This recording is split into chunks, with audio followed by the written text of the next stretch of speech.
one of the struggles, I'll share this because I know one of the struggles is sometimes how to communicate your heart out without feeling like you are reserving whatever you're feeling. Because sometimes what happens is because of the fear of judgment or what will be said or what will happen, you kind of either you do not speak out for the fear of what will result after this.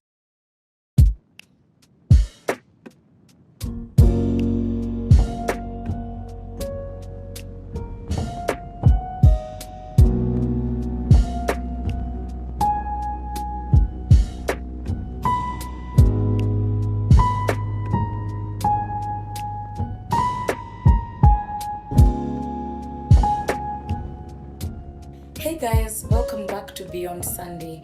If you're here for the first time, my name is Wanza. Karibu.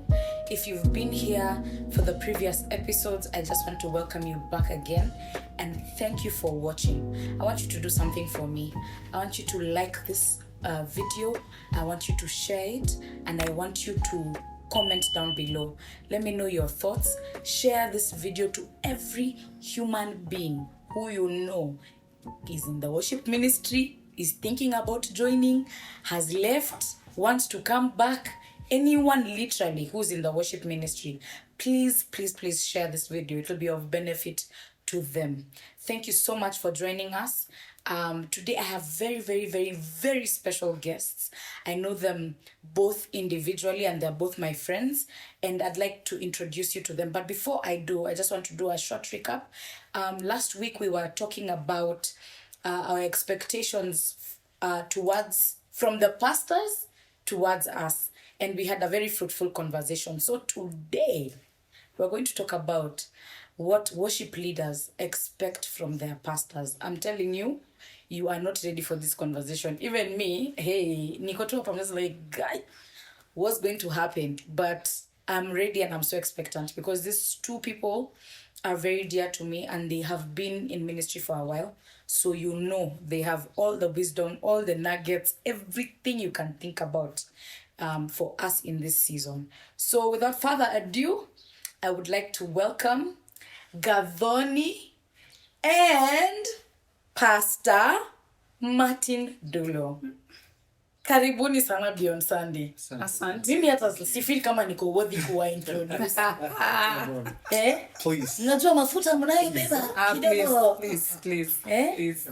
Young man. So, Gathoni is the worship head of worship at JCC.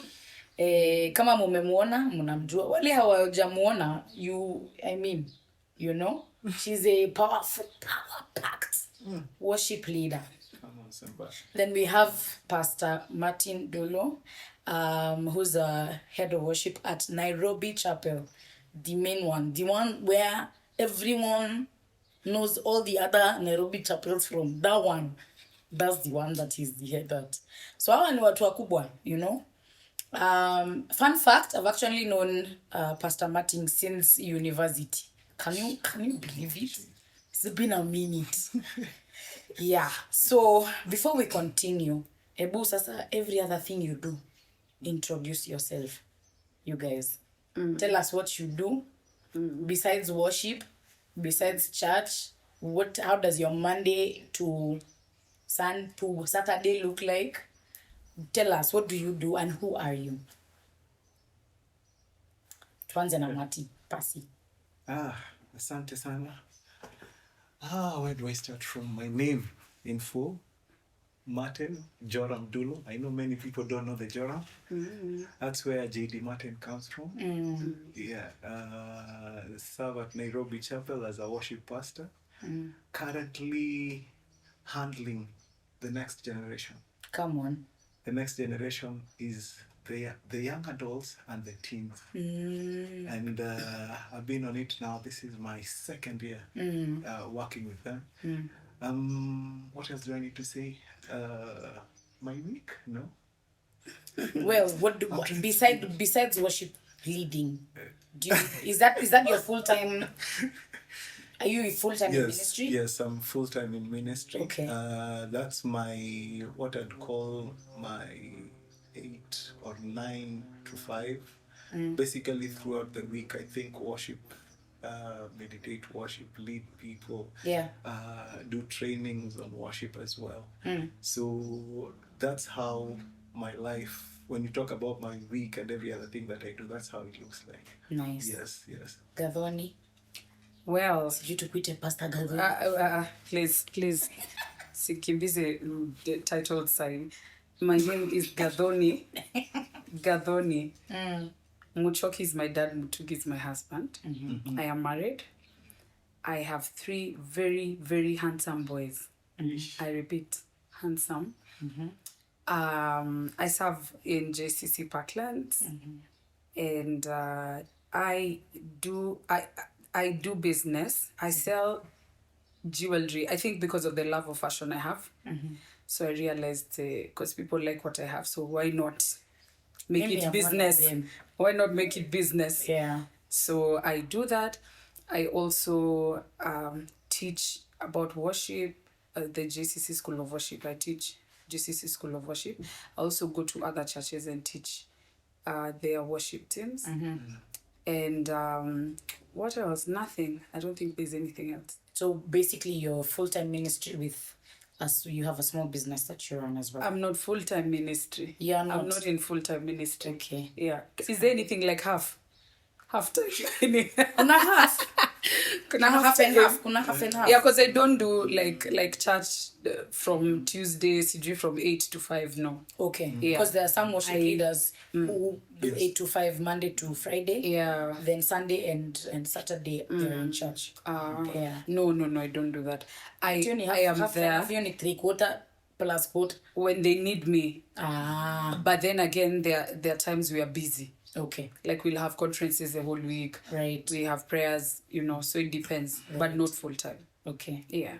Karibu sana. Asante. Sasa, as we begin, I want us to start from this point because we need to ice break this conversation. This is gonna be a very heavy one. So before we begin, I want to ask, what is the most embarrassing thing that has ever happened to you on stage? Madam Gathoni. You had to begin with me. Yeah. Most embarrassing. There are so many, but let me just give one. One, forgetting is normal, so that's not even embarrassing. Yeah. But this one time, our stage is like inakwanga juu, so people look at you from. Yeah. So in that time, you're wearing this bubble skirts. And then I get excited during praise and I jump. Halafu nina turn. Kumbe the guys seated huko chini are like, what is happening? Gathoni.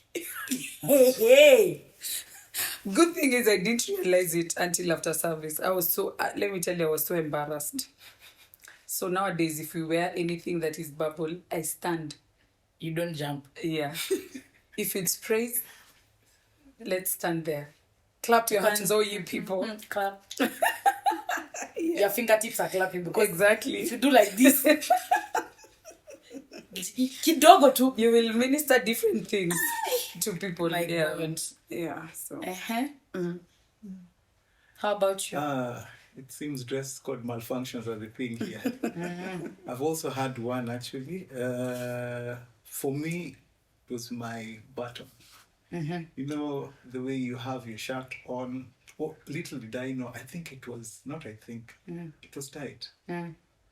But with movement, I needed to restrict it a little bit. Yeah. So what happened? Dancing here and there. Then before I knew, the thing came out. So you see, we don't have cleavage. So you have that one protruding hair. That one that just does hello, please. Oh God. How are you? Let me tell you, it was such an embarrassing thing because the rest of the worship time, I was so conscious about it that every time I had to hold the shirt here so that it doesn't open up.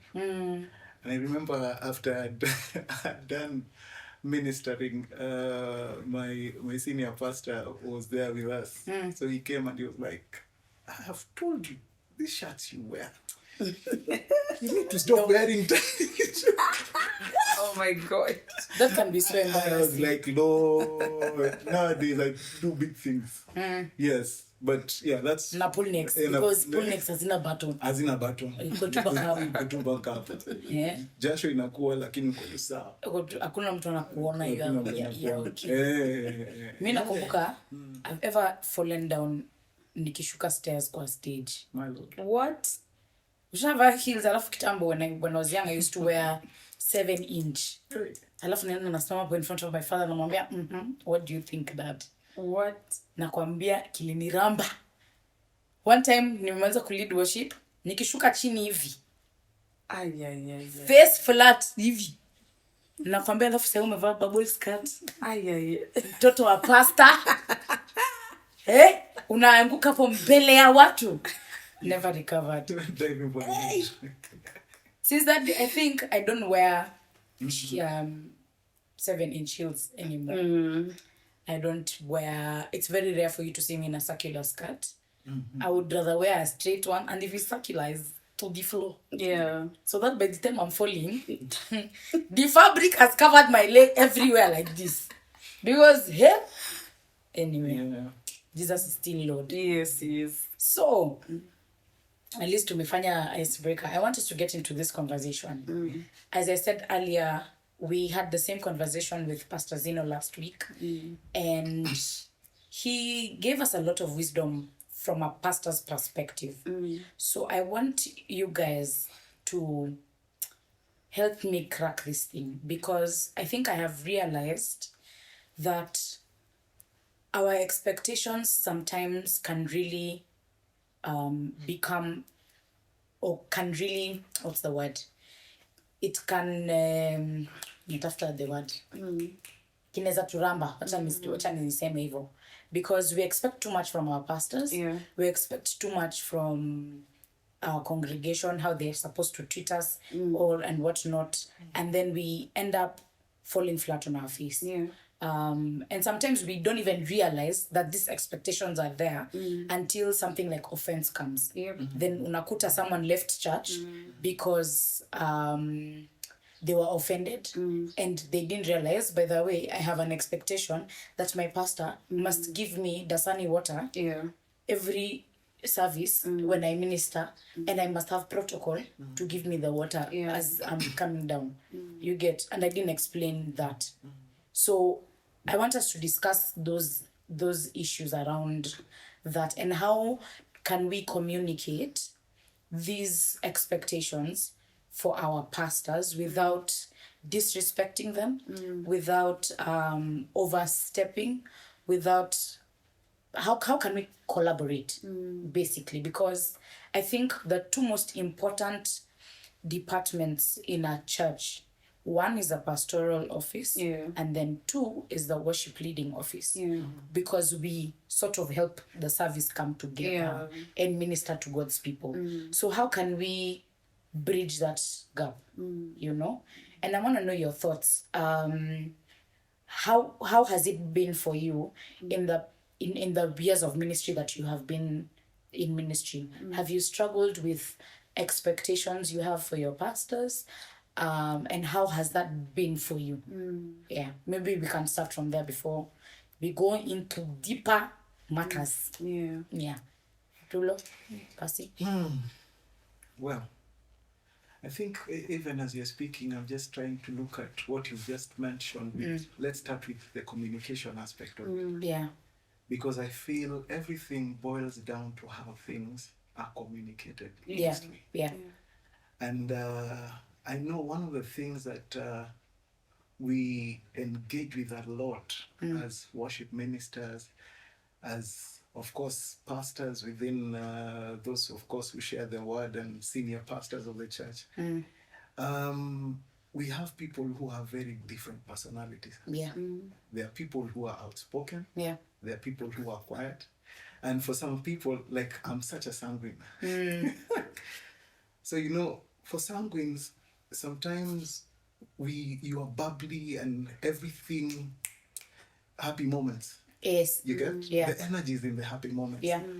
But one of the struggles, I'll share this because I know one of the struggles is sometimes how to communicate your heart out without feeling like you are reserving whatever you're feeling. Because sometimes what happens is because of the fear of judgment or what will be said or what will happen, you kind of either you do not speak out Right. for the fear of what will result after this. There are people who call them cholerics, very strong, outspoken people who, for them, yeah, atakwambia vile. By the way, atajali. Like they will say it, and that's the other thing I've noted over time is that consciously we have to learn how to handle different personalities. Right. And brings me to that place I was saying, being able to know your worship leader, being able to know your pastor, helps you know how to communicate certain things to them. And it will help you know their response Right. towards certain things. So let me start with the community, because there's a lot that goes into sharing expectations to the people who lead us. Because one of the things you have to understand, they are what I call, they are the people with a vision. Right. We come to help them fulfill the vision. Yeah. So sometimes their perspective towards how things need to be handled Yes. may not agree with what we want. And you see, if you're not able to discern who your leader is, you can get to a place where, one, either you fear to communicate something that is outrightly wrong because of reproach, or you communicate something, but in the way you communicate it, it becomes so abrasive that it's not responded to well. Yeah. So being able to know, and I go back because I've realized for me, communication forms the bedrock of the many, even in relationships and marriages, you can attest to that. Right. If I don't communicate well, if I don't communicate what I desire well, it's very easy for people to misconstrue certain things or certain responses. That's right. Because of how it's communicated. So let me start with the communication aspect. I know Gathoni has a lot, but as we continue, I'll share more into that. Yeah. Yes. Okay. Gathoni? Wow. This one is very, very serious. There's that aspect of communication, but then again, I think for me, I would want to address it in a different way. Getting more into the spiritual part, Right. like in terms of why are you here? Did God call you? Did God tell you that this is the place? Yeah. Because there are places where we are supposed to be in. Yeah. So did God tell you to be in this place? If God told you to be in this place, then how did it begin? And then there's also that part where why are you here? And okay, why does the pastor need you here? Because the minute you introduce money, it changes the relationship. Yeah. Totally, everywhere. That's true. Everywhere. That's true. The minute you introduce money, the relationship changes. Yeah. So it's more of an employer worker thing. Yeah. So I need you to come and work. Yeah. So why are you there? Are you there as a worker? Are you there is this your spiritual authority? Is this your mentor? Yeah. So why are you there? So when we begin with that, and then when we distinguish the reasons why we are here, then we'll be able to talk about it. Yeah. Knowing that I don't expect anything from you. Right. I'm here on basis of I want to learn from you. You're my mentor, you're my spiritual authority. Yeah. If you would want to appreciate me, well and good. If you don't want, I don't mind. So it helps your heart. So these are things I've learned over time, actually. And then now I am here. Maybe I left school straight from campus, and then I came into this church. Yeah. And then I joined, and now I'm a worship leader. Yeah. So I can't start just expecting things and we didn't talk about it from the beginning. You see, also the pastor cannot expect much from me and we didn't talk about it from the beginning. Number two, if you're working, if I want to introduce money to this relationship, what is your job description? Yes. So that one doesn't feel like is being used and the other person feels like, Right. I'm not getting what I want. Right. And this other person feels, why should I be here all the time? Right. Too. Yeah. So that communication bit is very, very important. Yeah. But even as we communicate, why are you where you are? Yeah. Did God call you to be in that place? Yeah. Yeah, because I think that is the most important thing, and that is what keeps you even when things don't work. Right. That hearing the voice of God and telling you, because He knows. Yes. If He tells you to be in a place, Yes. He definitely knows what you will go through. Yes. And He knows that you have the capacity to go through it. Yes. So why are you there? Yeah. Did you hear God's voice? Or you're here Yeah. because it's work? Yeah. Yeah. I think that is so profound because most of the times we do not, it's almost like we block the God side of this conversation. Exactly. It's almost because if you look at it, and I want to echo what you've said, which is so powerful, is once you realize what you're doing in that particular place, Yeah. it becomes very different. Yeah.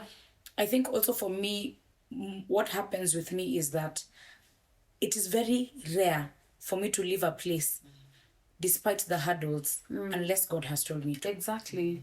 Because then I stop church hopping. You get like I've been in rock for over 10 years now. Yeah. And there's been drama. Yeah. Was I able to communicate to my pastor sometimes? No. But I was like, God has not said leave. Exactly. He has. So I really, really like what you've said. Even going back to what you Dulo, you said that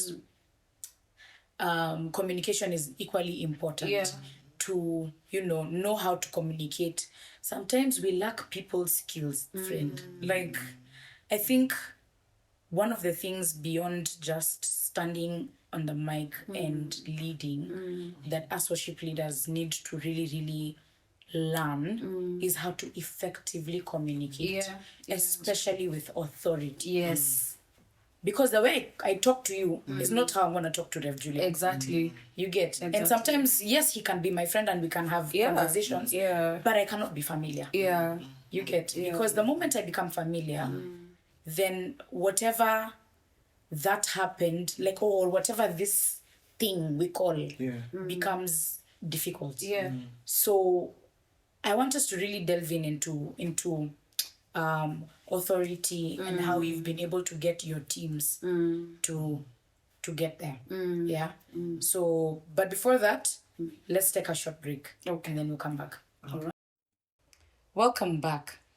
So I want to delve deeper into the conversation we were having a few minutes ago. And I think I want to ask, how have you been able to navigate authority or to raise your expectations in a way that is not disrespectful to your pastors, and in a way that it is honorable and still remain not being familiar, because you can easily be familiar. Remember I was telling you guys about how it's a choice I've made not to be familiar with Rev Julian. As much as he's friendly to me and to the team, you can get familiar. So I think from your experience, even growing now up to being the head, how have you been able to do it over the years to be respectful, to be honorable, to not be familiar with your authorities as you say what you need or give them your expectations? Did you even give them your expectations at all? Did you know what they were?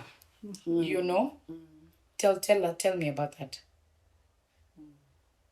Any of you can shoot.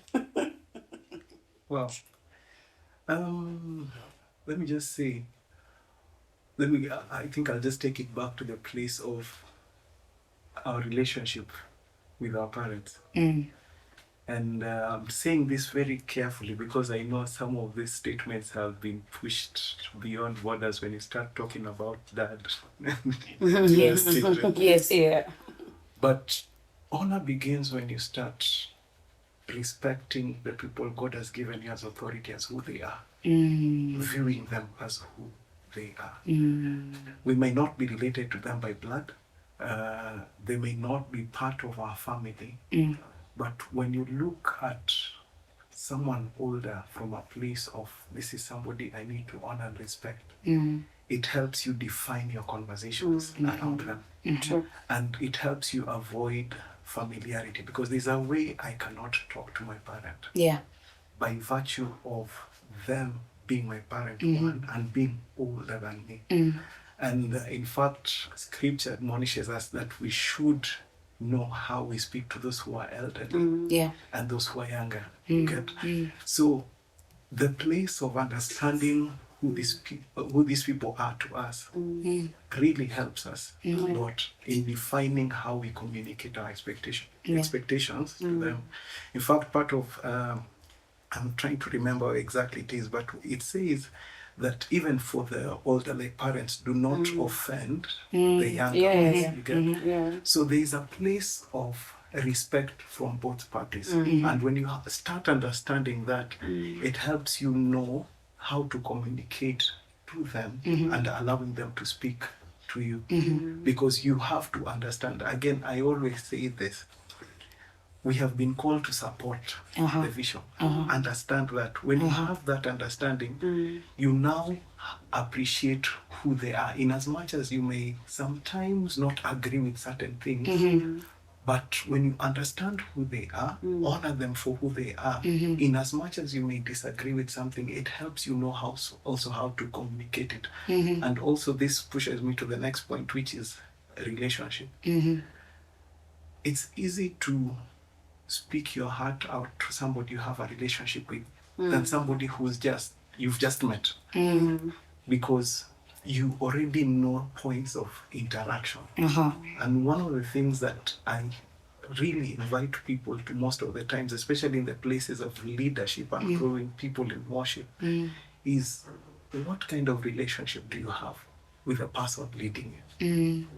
Because that informs how you are able to communicate certain things to them, that they won't feel like you are either mad or angry about something, because you have built a relationship that allows your heart to open up easily and communicate what it is you feel. Yes. Gathoni? I think it's just to add on to what he said. I think for me, over time, I have come to realize that this is a God thing. You know, as much as we would want to maybe have issues in between and all that, because I mean we are hurt. We've been hurt. It's not like it's news. Yeah. We've been hurt. Yeah. But I think for me, that point and what has really kept me is that hearing of God, that ability to hear while you're in a place. For me, that has been, I don't know, that keeps you. You know, it's like a marriage. Yeah. You know, there's drama, there's there's everything if you're married, you know. But what keeps you is what you actually, the peace you had when you met, the affirmation that you had, that this is it. This is a marriage that is meant to be a marriage of purpose, and you know, so it keeps you, like no matter what comes, it keeps you. So for me, I think it's that place of, okay, God spoke about it. Did God tell you to be in that place? If he told you to be in that place, then I think he'll just work everything around you to make you enjoy the place more. Sometimes you will not enjoy it. But does it mean that this is not the place where God wanted me to be? No. It's just that sometimes God takes us through processes. But for me, I think for me, the most important thing is to understand also, if God has brought you here, understand the vision, don't fight it. The thing about fighting the vision is that you get offended more because they are not doing what you want them to do. This is what I think. I think worship team should be like this. But what's the vision? What does the visionary have to say? And for me, that's why I say the worship leader of the church, bottom line, is the pastor. He's the main worship leader. He's the one that will tell you, this is what God told me about this vision, and this is where we are going, and this is the direction. So for you, who is now handling the worshippers, should be able to communicate the vision to these people, so that people don't come with weird expectations and expect a particular thing, and the visionary is not able to offer because that's not the vision. There are churches where worshippers are not paid at all. Maybe that's his vision. So you can't go with expectations of, you need to pay me. So for me, I really think that it's important for you to understand the culture of the house. Because you've walked into a certain place. When I come to your house, I don't expect you to do what I do. So I won't start telling you we eat at 8. No, maybe you guys eat at 7. I am a visitor, I walked in. So I will just have to align with what you do. Hey, when you go to Rome, Do what the Romans do. How can we then communicate our expectations? I like what both of you have said. And I like the fact that you keep on dwelling on the importance of the vision, understanding the vision of the house. I think before you decide to go to any church and be a leader there, the first thing, like you've said, is to just embrace the leader and embrace what God has called them to do. Then you don't come and be like, it's supposed to be like this. You know? So then, what's the method? Is there a method to communicate what we need? Because I believe there must be, like we said earlier, there must be a collaboration. Definitely. So as a worship leader, how would you expect your pastors to hear you? Or how would you expect them to receive your feedback from a worship leader's perspective who wants to be heard but hasn't been heard before? I think that's what I want, because I know there are worship leaders who they're in a place where God has called them, but they either do not know how to communicate or they've communicated but they're not being heard, which then goes back to the methodology. So is there a method of how to communicate what you want to see? And then how do we, speaking from a worship leader's perspective, expect our pastors, our authority to receive that information? I think okay, let me start. Go ahead. I think for me, what has worked for me is the easiest way, let me tell you, love your pastors. I just love them. So what happens is, when you love them and you understand that place, what he mentioned about relationship is key. It's very key. Because there's a way you can address something before your pastor in a particular way. And then the conclusion is they're proud. Which is what most people do now. Exactly. Exactly. And there's a way you can address it. Not really imposing your idea, but let them understand your heart as well. You see, I have gotten your vision.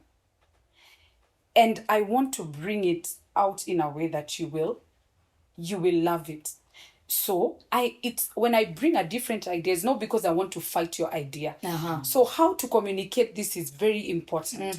You should be able to first ask them, what do you think we can do? So what would you want? Okay. And I think this can work better.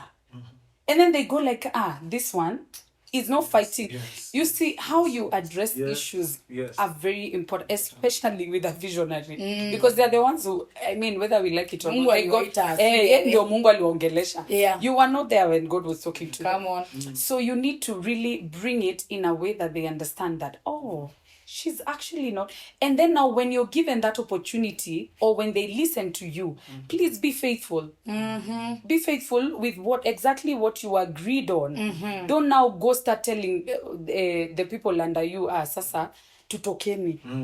You know, Even though Nikubaya. nikubaya. It's time for a mass exodus. Exactly, exactly. Be faithful, and then over time, I mean, it's life.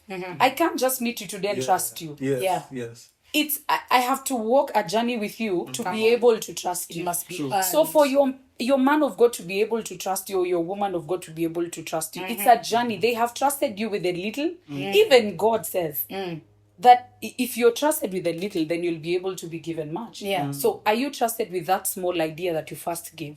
Then it worked. And then when it worked, you involved your visionary, and they saw, actually, this is a good leader. Yeah. Methodology. I really like what you have said. I don't want to repeat what you have said. But nishaiandika email, by the way. I've written an email to my senior pastor. Yeah, one of Things were boiling. Hey, Things were talk about it. on fire. Because there are times as a worship leader, you can be frustrated because of change that does not happen. Totally. And you have tried the best you can to relay that conversation, even through relationships. But sometimes what you don't understand, the change does not happen because your senior pastor doesn't want, or the person you are under does not want to move it. They are also under leadership. And because they submit to leadership, there are certain aspects of change that cannot happen unless the leadership above them authorizes to make the change. And because of that kind of hierarchy, sometimes it's very easy for a worship leader to be frustrated for things like a microphone that has not been bought. Yes. And you've talked about it, you've petitioned, you have done everything that needs to be done. So I like what you say. One of the things that you get to a place of maturity is, in as much as you have said whatever needs to be said, trust God for the patience to work with what has been availed until the time when you are able to make the changes that need to be made. Because let me tell you, those simple things can frustrate you out of ministry. Because you see, you are working with volunteers. Volunteers who don't seem to understand.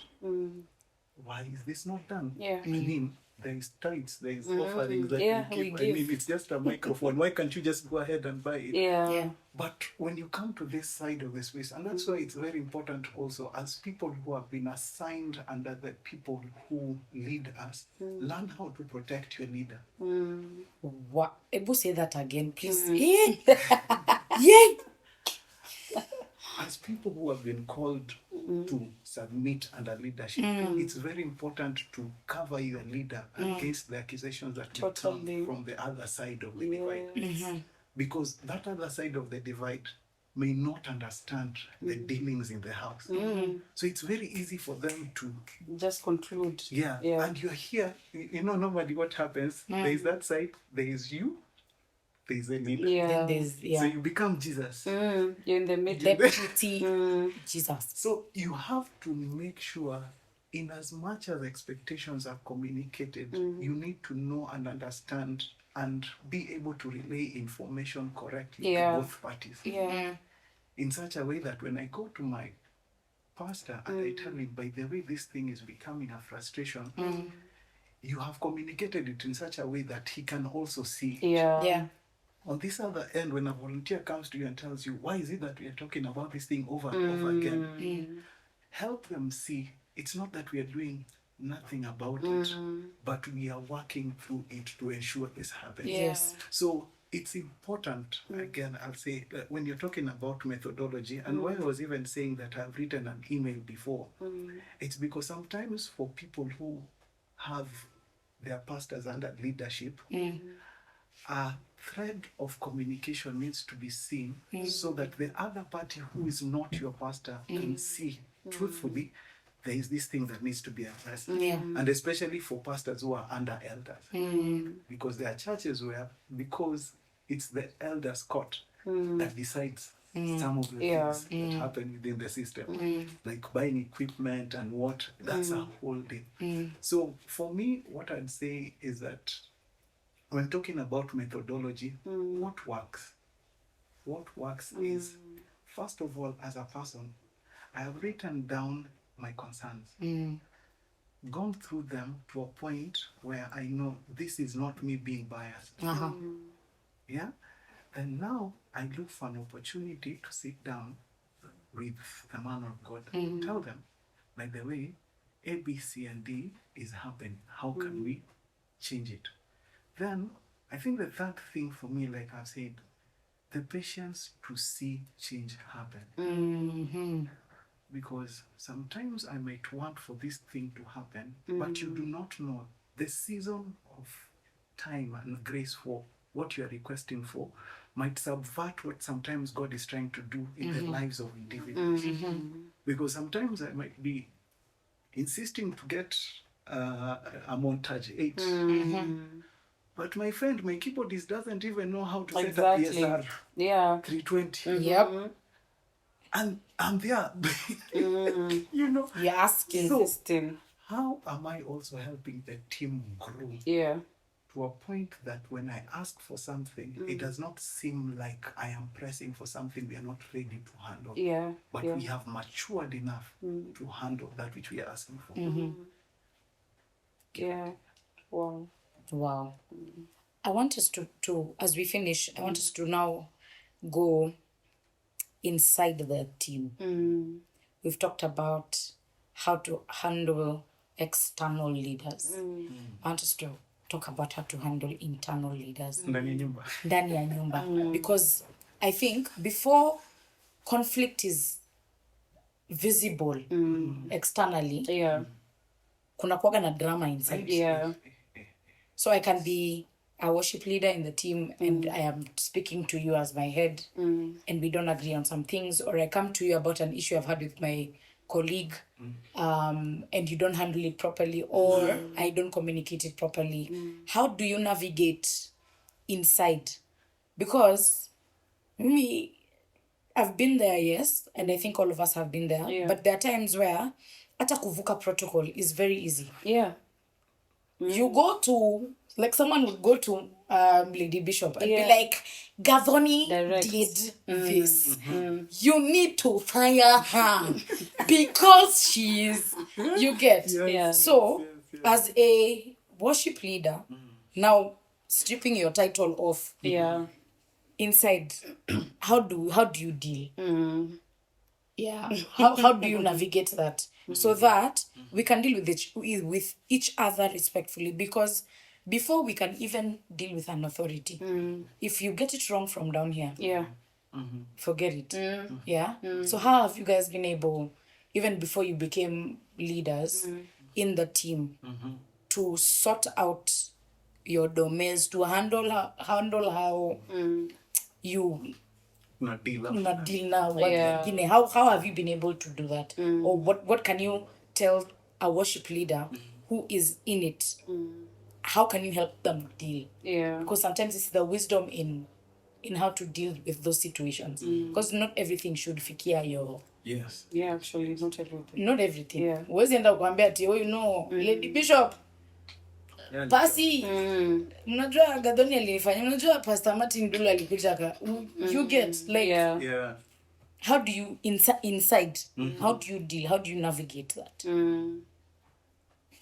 I think for me, the dealing with a team is really, on one side it's sometimes easy, sometimes it's very difficult because you're dealing with different personalities. People have grown different. Kuna wa ghetto, kuna wengine wa, so kuna mwingine when they hear something ikisnap, you're in trouble, all of you are in trouble. So I think for me, what has worked for us is from the minute they enter, they find a system that works. Yes. Nice. So, and you tell them clearly that this is it. This is the system. This is the system, and this is how we work, and for us, I think we've had a system that has really worked for a long time. So before you get into the worship team, you have to go through the school of worship. You go through the school of worship, then it's 3 months. So that's like a probation.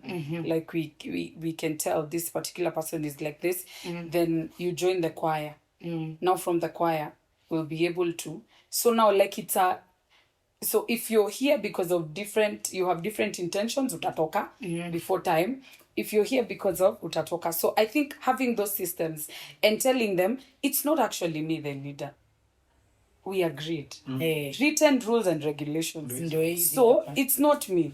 So if you don't do this, imagine the rules. What do they say? You see. So it's easier when you have a system that's already working than someone coming. Like it's really hard for you, for example, you're married. When you started dating, you said you will not cook.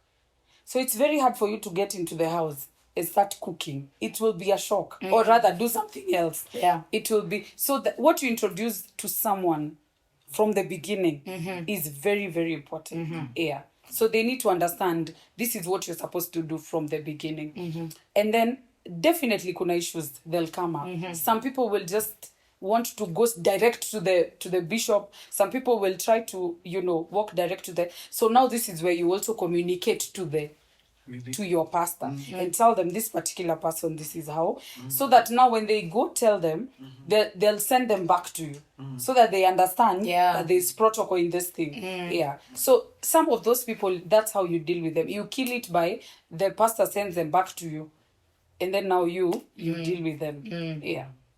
Interesting.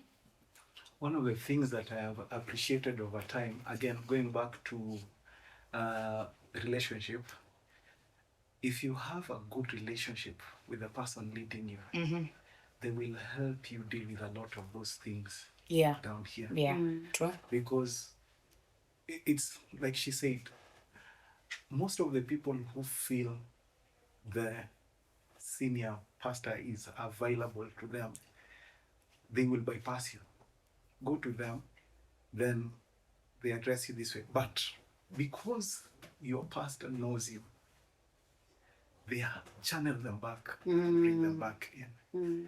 The thing about it is, and I like what you just pointed out, at the inception, at the beginning of everything, how does this person come into the team? Because the in-between here normally also informs the behavior after they come in. Because there's so many things you can tell. By the time you're doing an audition, by the time you're coming in and questions are asked about your faith, what do you believe in? Simple things like, do you pray? Do you read the word? Some of those things help inform the inside of when this person comes in and we decide we are doing Bible study every Wednesday, we want to be fighting about it. So one of the things that I have noticed, going back to what you are asking, sometimes we invite people in because of their gift, but we have not evaluated their character. Come on. Yes. So by the time they are coming in, because you don't know them, certain issues about their character start coming up. But because this person has come in and settled, it becomes very hard to address it. Because the people around are feeling like, but what has come up? Why is this? But it's because at the beginning, we have not taken time. And some of these things are very spiritual and they require us also to pray and ask for wisdom to discern some of these things. Because there are people who will come in to destabilize the team. Totally. And you need to discern it before. So one of the things I tell worship leaders, trust God for the gift of discernment. Totally. It will save you A lot. from a lot of things. You can see problem coming from there and stop it. So it's important to, one, walk in discernment. Two, be able to create systems that allow you to sift through character. Yeah. So that you know these people are here because of character, not because there are states on the light and it looks glamorous. And those things attract people. Yeah. Yeah. Somebody comes and they're like, whoa, I want to be the part of this team. But they are not really invested in the growth around it. Yeah. Which probably later when we have another conversation I'll talk about. Because for me, I evaluate growth within the team based on almost, I'd say, 3-4 things: discipleship, a relationship, intentionality, creating structure. Because where there's no structure, it's hard for someone to submit. How intentional are you with the business of growth for yourself and for you within the team? Thirdly, are you a disciple? Or are you just a visitor of the house? Because discipleship means you take your own personal growth with your walk with Christ as one of the things that are very important tenets for your life. So I look at those kind of things, and it's something that I talk about most of the time. So just in short, I think I'd put it that way, being able to understand what needs to be done, even within our inside, because those wars will be there. They will come every time. And the other thing as a leader is to never allow things that are spoken to get to your heart. Oh, come on. Because let me tell you, like, some of the worship leaders we have around have wounded hearts because they allowed conversations out there to hit their heart. And the enemy knows consistently things, especially if you're doing what God has called you to do. Trust me, the enemy will send arrows against you. And part of those arrows, because he knows, if I can speak into something that makes you doubt yourself in God, I have won. Yeah, totally. So don't, as a worship leader, your identity in Christ needs to be solid, grounded. That's your foundation. So that any accusations that come against you, you can deflect them. Yes. Sure. I really I love what you just said.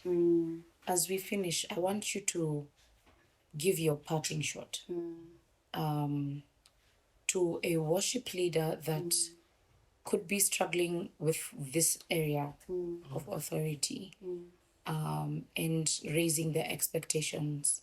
To those who have maybe walked out because they were not heard, or because they're of whatever reason, maybe they didn't get the answer they wanted to get, and then wakarusha ikono kusema nyinyi wote kwendeni huko, you know, and they are now in a place where I want to come back, but I don't know how. I'm struggling with this in this area, but I don't know how. I am serving a leader who is completely difficult, and I don't know how to navigate this. So, as your parting shot, I want you to encourage such a worship leader and sort of help them, you know, from your perspective and from what you've learned over the years on how to navigate this authority leadership space. Yeah, go ahead. Wow. Wow. What I'd want to tell you is this. I think for me, who matters and what matters is God. This journey, being a worship leader and all that, in fact, as you go, you realize that God is not really concerned about the stages that you'll step in, yes, and you will step in the big stages, but it's really you that he wants. So this is more of relationship than it is what you do. So work more on the relationship with God. I have actually seen that God provides in miraculous ways. There's no church that will be able to pay you enough. No. I wish we would all have this in mind, that no church will be able to pay you enough. But that relationship with God and that focusing on the kingdom. And that's why God says you focus on the kingdom, and all these things that the Gentiles seek after will be additions. So the things that maybe we want, the expectations that we want, all of them, how about you all center them to God and let him know how you feel? Let's be open. Let's be worship leaders who are open before God, like David, because you can't hide from him.